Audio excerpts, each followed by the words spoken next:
and welcome to episode 5 of the Business Blondes Chat Show. Thank you. We just wanted to say a big thank you today for everybody that is supporting us. We've been really, really overwhelmed with the positive feedback that we are receiving. So thank you for that. And like every week, we really want to hear from you. So please, if you're watching us live, please get involved with the chat and ask us any questions that you'd like us to pose to our experts. And if you're going to catch us up later, we'd love to hear from you. Leave us a comment. Tell us what you think, because this is the show for you. So we want to learn from your feedback. So today we are embracing the Get Britain Talking initiative. And we have our very own expert on the panel. So we thought it was really appropriate today to talk to Carole Ann about the importance of talking and sharing. So you all know that on the panel, we've said it many times that we belong to mastermind groups and we've got each other and we're really good friends and we're coaches as well. So we're really used to sharing and we're really used to listening. But we do know that it doesn't come naturally to everybody. So Carole Ann is going to give us some really great tips and tricks and shares on how we can all get better at this. But before we move on to that, how's your week been, ladies? Kim, what's it been like for you? It's been great, thank you. And it's been one of those, it's a great initiative, isn't it? Get Britain Talking. Certainly one I would love, because we might have noticed I do quite like to talk. But I've seen it being so important for clients and friends and colleagues who are starting to feel isolated, I think, and a little bit sad that they've spent so long now disconnected. So I think it's really important that we help people find a way to talk. And I don't know if you saw the article from LinkedIn, but they did some research into C-suite executives, and they're saying that 69% of the people who responded are finding leading right now the toughest of their life, and that 52% of them are doubting their ability to lead effectively, and 41% of them are facing stress, anxiety, and mental health challenges. So when we think of that at the very top of organizations, that's just going to permeate throughout for everybody. So I think there is a real need right now for people to find an outlet, somewhere that they can go to find that support. And I guess that's why I'm so excited about today's episode, because I know the lovely Carole Ann is going to have some amazing hints and tips for people to be able to really make some improvements and get the support they need. Yeah, no pressure then. Thank you, Kim. My week's been good. I've been saying no to going out so much, which is an anathema to me, and it's been really cranky having to do that. But I've been thinking about motivation. I saw a brilliant study by onbuy.com, and they did a study of all motivational music on Spotify playlists. And the number one was anything by Bruce Springsteen, or I Want to Be Yours by the Arctic Monkeys. So why not have a Spotify motivational playlist?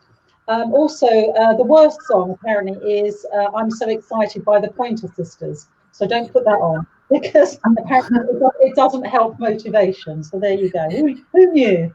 I think that's a really good point. I mean, I love music, but there's nothing more that makes me happy or motivated or upbeat if I drive to the office with some really loud. And Bruce Springsteen is right up there on my Spotify playlist as well, on how to get me in the vibrant mood. So good shout. Penny, on my playlist I've got, and I've played it to death, is Whitney Houston's I Didn't Know My Own Strength. Oh my God, I love that one. But it does make me cry. It does make me cry a bit when I listen to it. Yeah, my week's been really interesting. So I did have a couple of days off this week because I went down to Wales to watch Ross do his lone London marathon. As many, I think 43,000 people did that, which is phenomenal. He raised over £4,000 for Victoria's Promise, the charity, and that was quite an emotional thing to watch somebody doing in driving rain and wind. So I've had a bit of a shorter week, but one of the things that in the last 2 days I've had a lot of calls from people, actually some new people have contacted me who are definitely suffering burnout. They've got all the symptoms of that. And I think it's great that we're talking about Get People Talking, because one of the real common things about this is they had that overdone strength of independence where they're obviously not willing to talk to anyone about it. Yeah. So I think it's hard for some people to talk, isn't it? And I think what they're suffering is they're not pacing their life properly and they're overwhelmed. They can just keep working. They're not building in any quiet time. So, yeah. it's not COVID, by the way. I'm just going to take a drink of water. I've just got a cold. I think you're right, Penny. I think some people view it, especially the higher up they are, as a sign of weakness. So they keep everything suppressed because they've got to be the strong ones at the top. You know, and we all know that that's not the healthy way forward. Yeah. So, I mean, clearly we love to talk. Yeah, that's the whole reason why us four have got together and done this. But as I said before, we recognise it can be a struggle for others. So, Carole Ann, how do we get Britain talking? Well, I think it's been a great week because we had Joe Wicks and Lawrence Fox, the actor, both opening up quite candidly, quite kind of macho male guys, saying they've struggled and they've had mental health issues, anxiety, sadness, depression, insomnia. And I think it's becoming a new direction for men to realise that it's okay to open up. Yeah. Holding it all in makes you feel very isolated. Overthinking creates spirals of negative thoughts.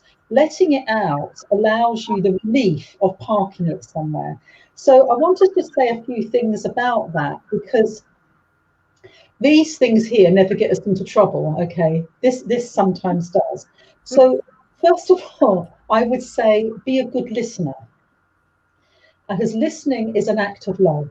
Yeah. And very few people do listen to us. You come home, you're shouting at your kids, or did you have a nice day? Oh, that's good, you're walking off. Really devoting time to let someone have that space is a very precious, loving gift. And it's so refreshing and releasing. And that's where coaches come in, because we're a neutral agent in people's lives. We don't have an agenda. So if you know someone who might want to talk, be that listening ear. And it literally means having, and I call it unsympathetic empathy. And what that means is don't cry with them.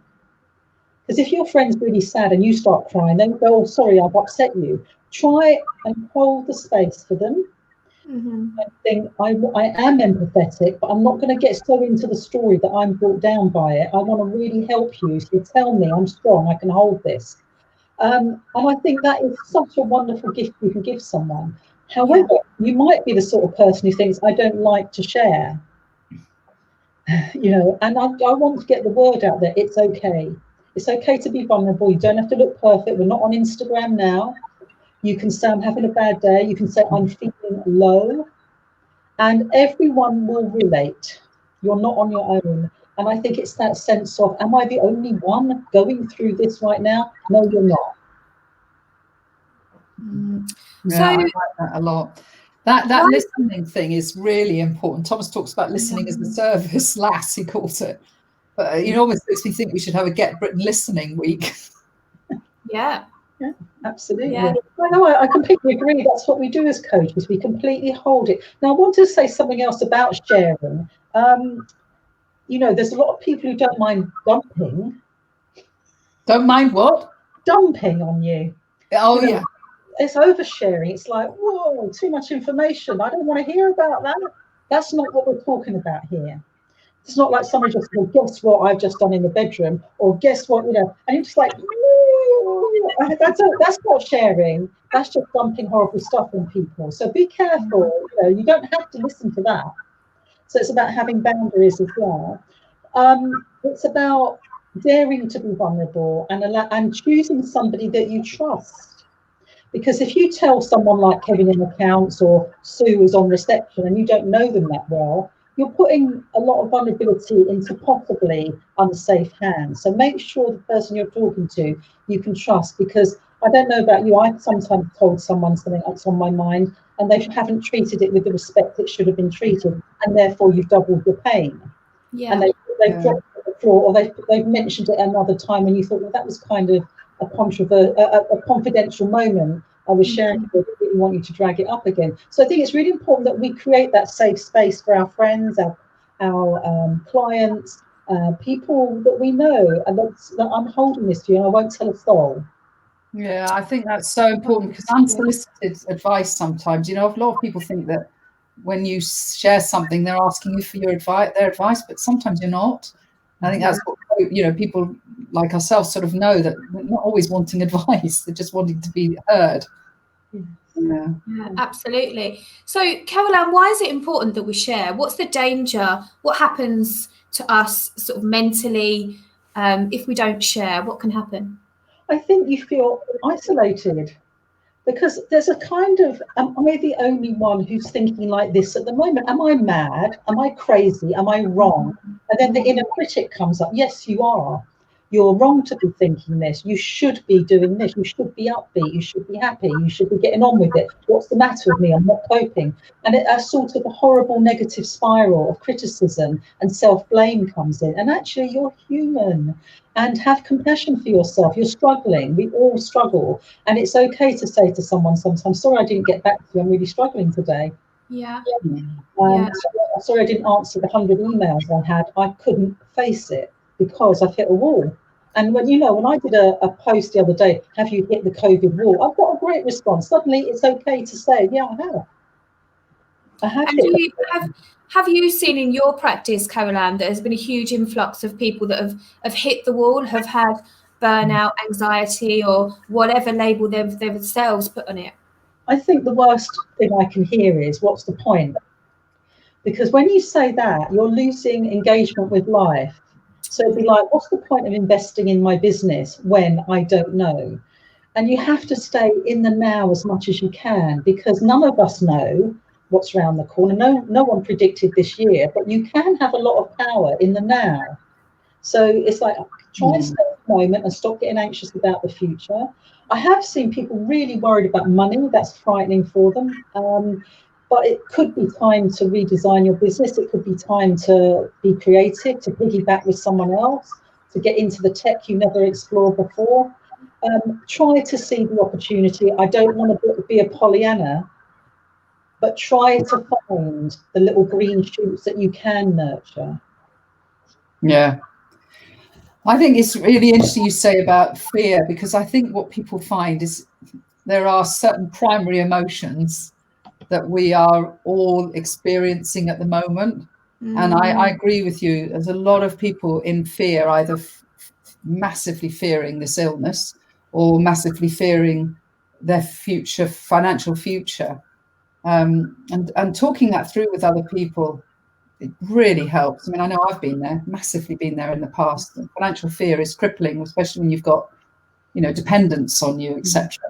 It is. But there's a lot of ways you can join a community these days. There's Facebook, there's other groups you could start yourself. There's even like private groups on LinkedIn to talk about your business issues.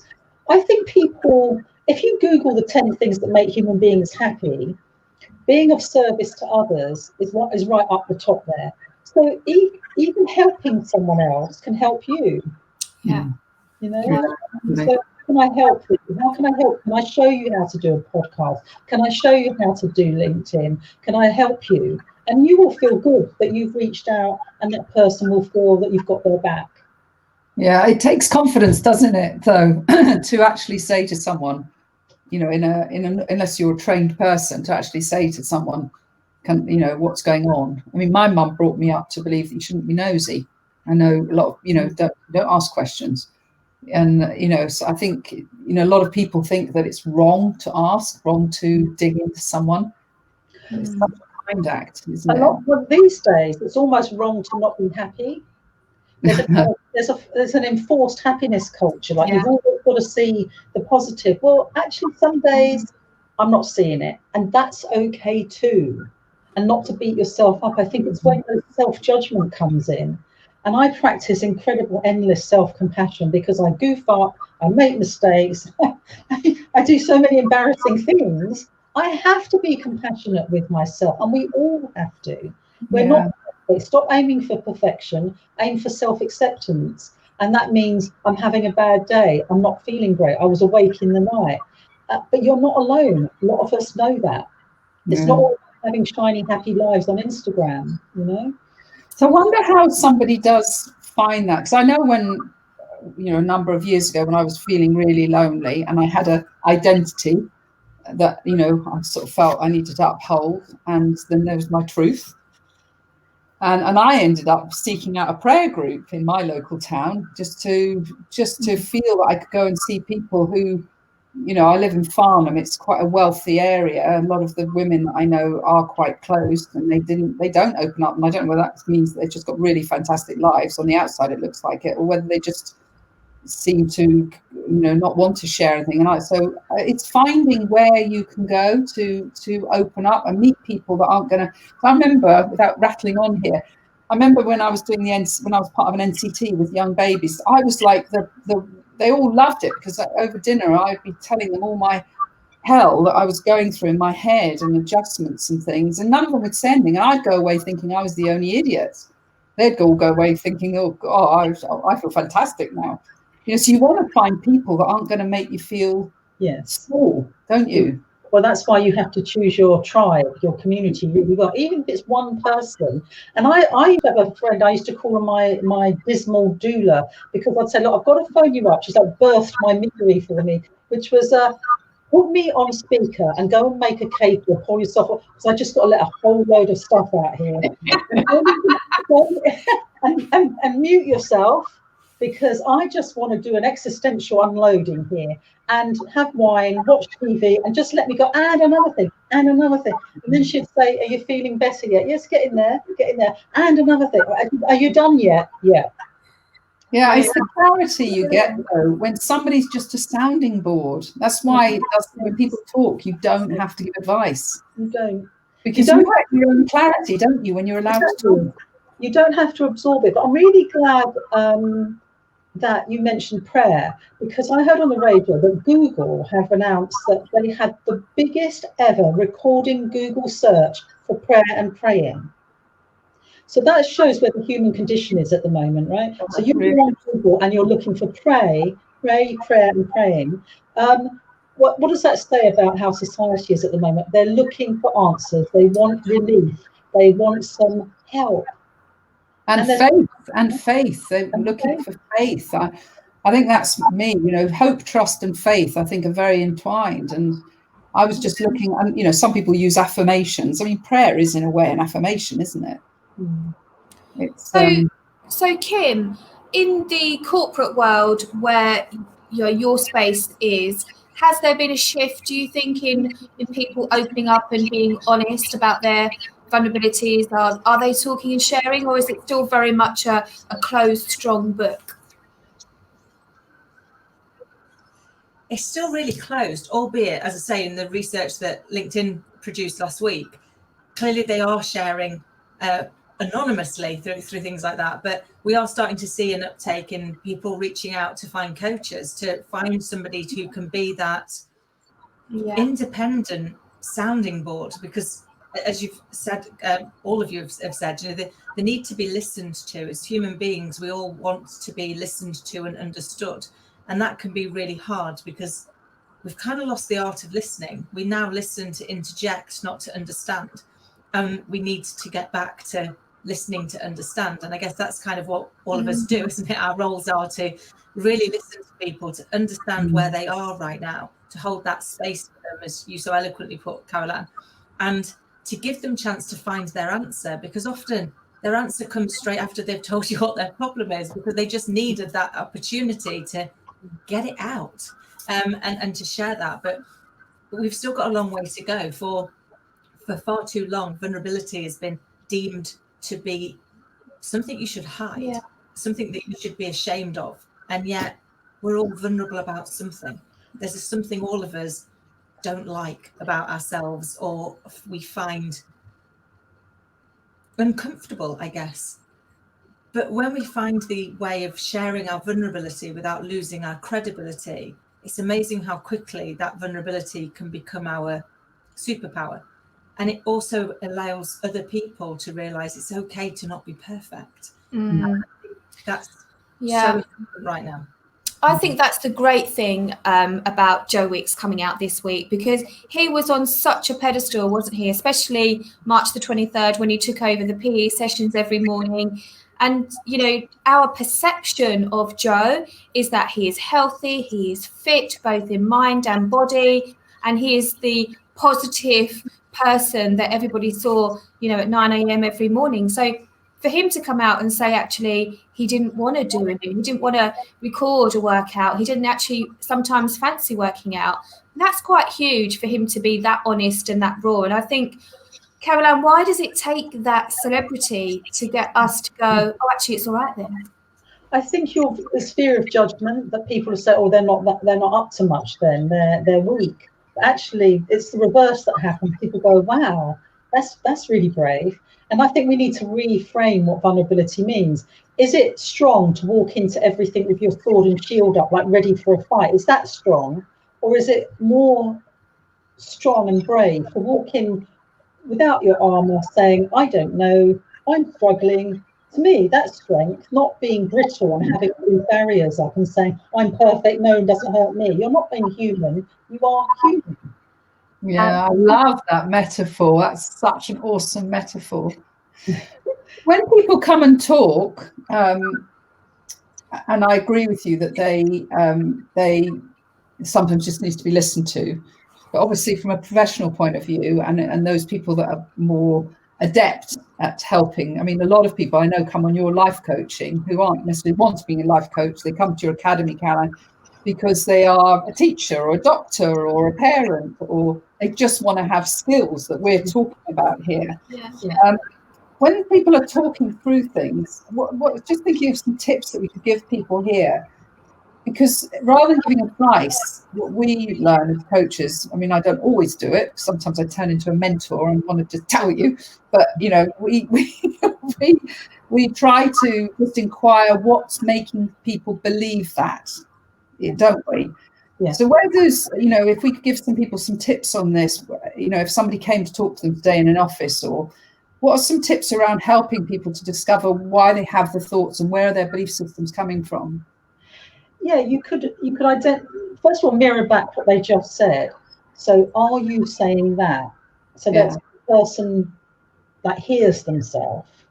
And then say, what proof do you have for that? What is that based on? So that's the sort of question you'd ask. Where are you getting that information from? Are you assuming it or is it real?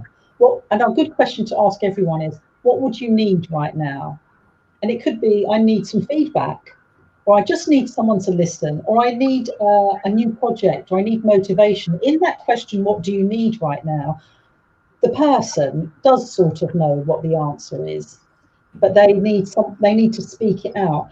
Coaches come from the position that we have everything within us, all the answers, everything we need for success, love, and happiness are all in here. The coach doesn't have the magic wand. We're just helping the client find the lock where they have the golden key. So that's beautiful. Putting it back to the person who's talking and helping them see they're more powerful than they think they are, and they do have the answers. Yeah, because it's very disempowering, really, when you give people answers, isn't it? We don't give advice as coaches. Yeah, I know, exactly. I think that's a really good question. That's something that I often say, how can I best support you right now? Yeah. You know, like you say, they know, really. And it's just about them sharing that and voicing it and being honest about it. And then exploring what that really means. Yeah. And it does apply to us as parents as well, doesn't it? You know, I mean, some of us have got, you know, Carole Ann, you and I have got grown up kids. And I remember someone saying when they grow up, you stop being a manager and you start being a consultant. And, you know, they're not necessarily wanting your advice anymore, does it? So it's a great tips for parents as well, because a lot of people with kids at, you know, at universities, for example, my heart's bleeding for parents and the kids at universities. So these are skills that are really universally needed, aren't they? They are. But what a very simple tip, if you find yourself in an overwhelmingly bad feeling, is to remember that even this shall pass. So write down, I am currently experiencing the feelings of, i.e., I am not sad, because you are not sad, you're feeling the feelings of sadness. I'm currently feeling the emotion of anxiety. This gives the brain a chance to realise it's a coming and going emotion. a week from now, you might be feeling feelings of hope and happiness and joy and optimism again. So the feelings are temporary. They're not permanent. And sometimes you put out the sun, you know, like, wow, I can't see beyond the abyss. It will pass. Remember that. Yeah, and also knowing it has passed. Sometimes you have to remind yourself it's passed. Yeah, don't get stuck with it. Yeah, don't get stuck with it in your gunny sack, as we talked about before. And I remember saying to my kids when they went off to university, you're not going to be lonely, you're just going to be alone. It's a very different thing, isn't it? You might be alone there, but you're not necessarily lonely. It's just the language you use for yourself. Yes. Yeah, and we all go through these times, and we don't have to live there. It will pass. I always think, have a little book of all things that are good in your life as well, and good about you. Write down, I'm a good and loyal friend. I bake a great pasta dish. I look good in green. People say I smell nice. And download lovely compliments that you get in emails and put them in your Big Me Up book. I've got, have a small book like this that you keep in your handbag or your suit pocket of all the good things about you and your life. All of them. You've got an idiosyncratic walk that people like. You've got a funny laugh that makes people laugh. Put it in there. And you're having a whole day, read your Big Me Up book. Oh, actually, I am all these great things. These are the good things. Because we do forget. Great. I love that Big Me Up book. I love that. Yes. In fact, some ladies that are watching us right now, Sarah. Hi, Sarah. Thanks for watching. You've said putting that ball back in the person's court really helps because it gives you permission to feel that way and to really explore it. So thanks for sharing that, Sarah. And Mary Claire has also said, even this shall pass. And I think she's referring to you, Carole Ann, when she says, you taught me this a long time ago. So thank you, ladies, for those comments. They're just a couple of the ones that I've seen. I think this whole topic today is, Mary Claire's just said, I'm going to start a Big Me Up book. I'm going to start that too. I think that's great. Who else is going to start a Big Me Up book? Yeah, brilliant. If nobody else bigs me up, I'm going to do it myself, right? But I think my tip this week follows this subject really closely because I ask all of my clients to review and to write down a review and as accountability to send it to me each and every week. But that review is about recognizing our successes because who else is going to recognize those successes if we don't? Who's going to be that? And this is what we can put in our Big Me Up book. Susie has also said she's going to start one. Brilliant. But yeah, if we don't recognize those successes, all we do is focus on the things that didn't go quite so well. So Big Me Up book, reviews, celebrate your successes, share your successes, share them with us. We'd love to hear them. Yeah. Kim, what is your big tip of the week? So my big tip of the week is, and I love the Big Me Up book. I definitely think we should go with that. I used to get my clients to come up with what are the things you've done today where somebody's thanked you, so that you actually take that recognition. And Carole Ann, you used a great term, which I use all of the time in a conversation we had a few months ago, which is beware of the Primark brush off. The whole, when somebody gives you a compliment and you go, it was just a £5 from Primark. Yeah. And you had to actually own that and write it down. And maybe that's something you could put in the Big Me Up book, but it's great for when you're having those low moments to go back to. Yeah, definitely. Well, I have mine on my phone as well. I write any nice things that anyone said. I put it on my phone. If I'm going to a meeting, I've got on the train. Oh, yeah, these are black and white evidence that I'm doing pretty well. Brilliant, brilliant. We need to remind ourselves. So my tip is get your Big Me Up book, and here's your homework, everyone. 50 to 100 things today that are great about you and your life. Today, and then add to it and add to it and add to it forever. There's your homework on business plans. Penny, we've got 30 seconds, lovely. I'll be really quick. I know that from a lot of people I've talked to that one of the things that's getting them down is this whole world of comparison. It's the thief of joy. And I think, I think when you notice those triggers, start becoming aware of those triggers, because I know too many people are getting very down by this glossy world Yeah. And so, you know, what we've shared today is the truth about how everybody's feeling. Everybody needs a friend. Everybody needs to talk. A lot of people have fears. So stop comparing yourself with those people that look glossy.